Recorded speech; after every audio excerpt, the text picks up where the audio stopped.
100 विचारातला एक विचार जरी एखाद्या माणसाला घेतला, 100 माणसातले एखाद्या माणसाचं कल्याण झालं तरी आपल्या आयुष्यातला ब्रह्मज्ञान प्राप्ती झाल्यासारखं आहे.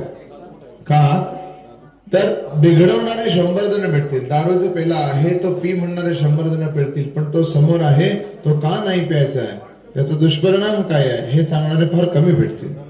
वाममार्ग लावायला, एखादी गोष्ट बदलावायला, बिघडवायला खूप सारे भेटतील. आत्ताच उदाहरण आपण टीव्हीच्या आणि चॅनलच्या माध्यमातून बघतोय की अनेक असे महाराज आहेत किंवा अनेक असे संत म्हणून घेणारे लोक आहेत की जे संतत्वाच्या आडानं अनेक महिलांचा गैरवापर करतात, अनेक व्यभिचारी वृत्ती किंवा अशा गोष्टी फोफावतात त्यांच्यामुळे. तर ह्या सगळ्या गोष्टींमध्ये एक गोष्ट आपल्याला स्वामी समर्थ महाराजांनी शिकवलेली आहे. म्हणजे स्वामी समर्थ महाराज असोत किंवा आपल्या सज्जनगड निवासी रामदास स्वामी महाराज असोत किंवा आपले तुकाराम महाराज असोत. तुकाराम महाराज तर अगदी छान बोलतात, म्हणजे त्यांना भली देऊ कासेची लंगोटी, नाठाळाचे माथी हाणू काठी. त्यामुळे जी चुकीची गोष्ट दिसते त्याबद्दल बोलणं एक सगळ्यात पहिल्यांदा आपण सगळ्या महिला वर्ग आहे. आत्ताच आपण देवीचा एक जप केला की ओम ऐं ह्रीं क्लीं चामुंडा ये विच्चे. जी चामुंडा, जी काली, जी भद्रकाली दुश्मनाचा वाईट शक्तींचा संहार करते, ती कधीही साध्या साध्या आमिषांना बोलत नाही. त्यामुळे कधीही लक्षात ठेवा, तुमच्या आयुष्याचं कल्याण करणारी एकमेव गोष्ट तुमच्या आयुष्यात आहे ती म्हणजे तुमची सेवा. हे सोडून जर तुम्हाला कोणतरी सांगतंय की या हॉटेलवर चल, हे कर, ते कर आणि तुला सेवा देतो, या तिथं चल तुला सेवा देतो, कधीही असल्या फंदात असल्या नादात पडू नका माता भगिनीनो. कारण स्वामी समर्थ महाराजांनी सांगितलेला मार्ग हा अत्यंत सुखद, सोपा आणि सरळ आहे. स्वामी समर्थ महाराजांना अवडंबर आवडत नाही, स्वामी समर्थ महाराजांना भक्तीचं स्तोम आवडत नाही, आणि दुसरी गोष्ट धर्माच्या आडून लुटलेलं तर त्याहून आवडत नाही. त्यामुळं अशा कुठल्याही आपण जे करताय, आता जे चालू होतं मग आजपासून, त्या सगळ्याला प्रार्थना म्हणतात. प्रार्थनामध्ये इतकं तेज आहे, प्रार्थनेमध्ये इतकं वलय आहे की तुम्हाला दुसरी तिसरीकडे कुठलीही गोष्ट मागण्याची गरजच जावी लागत नाही. तुमच्या जगात जर तुमचं कोण कल्याण करू शकतंय, तुमच्या या संपूर्ण जगात जर तुमचं कोण कल्याण करू शकतंय ते म्हणजे तुम्ही स्वतः आहे. ही गोष्ट कायम लक्षात ठेवा. फक्त मध्यस्थी कशाला लागतो? मार्गदर्शक म्हणून लागतो. याच्या पलीकडे मध्यस्थाची भूमिका एखाद्याला इथं ठेवायचा प्रयत्न केला तर तसं कधीही करू नका. कारण आत्ता आपण बघतो की काळ फोफावत चाललाय. अनेक अशा घटना आपल्या डोळ्यासमोर येतात की काय म्हणतात की एखाद्या माणसाकडे आपण देव म्हणून बघावं आणि त्या माणसानं आपल्याला लुटावं, आपलं आयुष्य उद्ध्वस्त करावं, असे असंख्य प्रसंग आपल्या डोळ्यासमोर येतात. तर दरम्यान कायम एक गोष्ट लक्षात ठेवा की स्वामींनी सांगितलेला मार्ग तो स्वामींपासून सुरू होतो आणि स्वामींपाशीच संपतो. स्वामींना मध्ये कुणीही लागत नाही.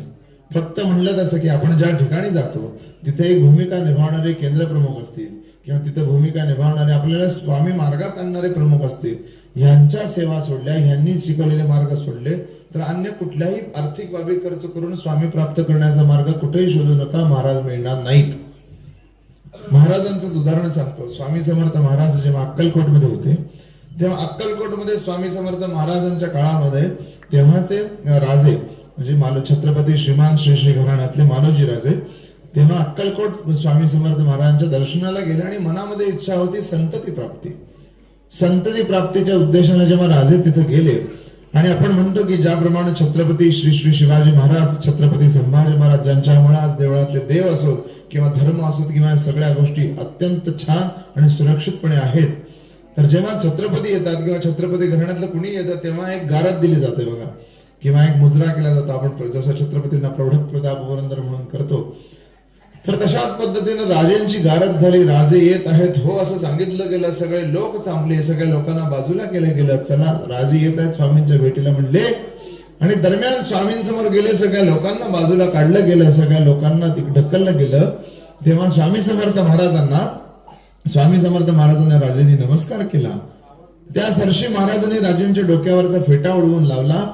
म्हणाले, महाराजांचं एक वाक्य आहे जे आजही राजघराण्यामध्ये स्वामींचा मान खूप मोठा आहे. आपण अक्कलकोटला गेलात, सोलापूर संस्थानिकांकडे गेलात तर आपल्याला तो प्रामुख्याने बघायला मिळतो. तर आत्ता सध्याचे जे अक्कलकोटचे राजघराणा जिथं छत्री घराण्याचे ट्रस्ट आहे ज्यांच्याकडे महाराजांचा सूर्यमणी आणि पादुका आहेत, त्यांनी आत्ता दरम्यान बघा सगळ्या महाराष्ट्रभर वेगवेगळ्या राजघराण्यांच्या माध्यमातून स्वामी समर्थ महाराजांच्या पादुका आणि सूर्यमण्याचं दर्शन लोकांना घडवलं. आता आपल्या साताऱ्याच्या उदयन महाराजांकडेही ते आले होते, छत्रपती घराण्याकडे आलेले, कोल्हापूर संस्थानिकांकडे ते आलेले, पुण्यामध्ये गेलेले, अशा असंख्य ठिकाणी ते गेलेले. तर सांगायचा मुद्दा हा की राजे महाराजांकडे तेव्हाचे गेले, महाराजांना नमस्कार केला. महाराजांना म्हणाले पुत्रप्राप्तीची कामना मनात होती, त्या वर्षी महाराजांनी त्यांचा फेटा उडवून लावला.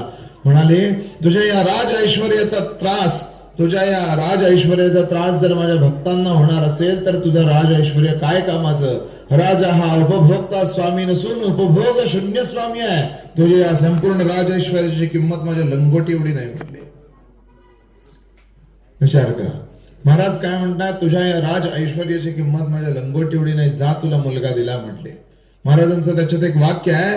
महाराज म्हणतात अवघे असती तुझे हाती, जन तुझ्या मताप्रमाणे वागती. महाराज म्हणतात अवघे असती तुझे हाती, जन तुझे मतेप्रमाणे वागती. मग कान ब्रह्मदेवाचे आदेशती, पुत्र दे मजसी. सगळं तुझ्या हातात आहे, जमिनी तुझ्या आहेत, घरदार तुझ्या आहेत, राज ऐश्वर्य तुझं आहे, सगळं जन तुझं ऐकतंय म्हणतोस, तर मग का ब्रह्मदेवाला सांगत नाहीस मला मूल दे म्हणून. ते तुझ्या हातात नाही म्हणले, ते माझ्या हातात आहे. म्हणून सांगायचा मुद्दा असा की स्वामी म्हणून आजही आपण बघतो की स्वामी समर्थ महाराजांच्या बाबतीत महाराजांनी दिलेल्या शिकवणी काय आहेत की सामान्य राहा. याच्या पलीकडे सामान्य प्रमाणची जी कवाड आहेत ती ज्या माणसाची उघडे असतात त्याला दुसऱ्या तिसऱ्या कुठल्याही गोष्टींचा स्तोम करावा लागत नाही. तेव्हा त्या वेळेपासून आजही छत्रपती घराणं जे राजे घराणं जे सोलापूरचं आहे किंवा जे अक्कलकोट घराणं आहे त्या घराण्यात आजही स्वामी महाराजांची गादी आपल्याला बघायला मिळते. किंबहुना तेव्हा महाराज हे राजांच्या जाऊन आसनावरही बसायचे. तेव्हा राजांना ज्याप्रमाणे मुजरा केला जातो त्याप्रमाणे स्वामींना मुजरा केला जायचा. तेव्हापासून ती मुजऱ्याची पद्धत आली. आपण बघतो की बऱ्याचदा केंद्रामध्ये स्वामींना 3 बोटं करून मुजरा करायची पद्धत आहे.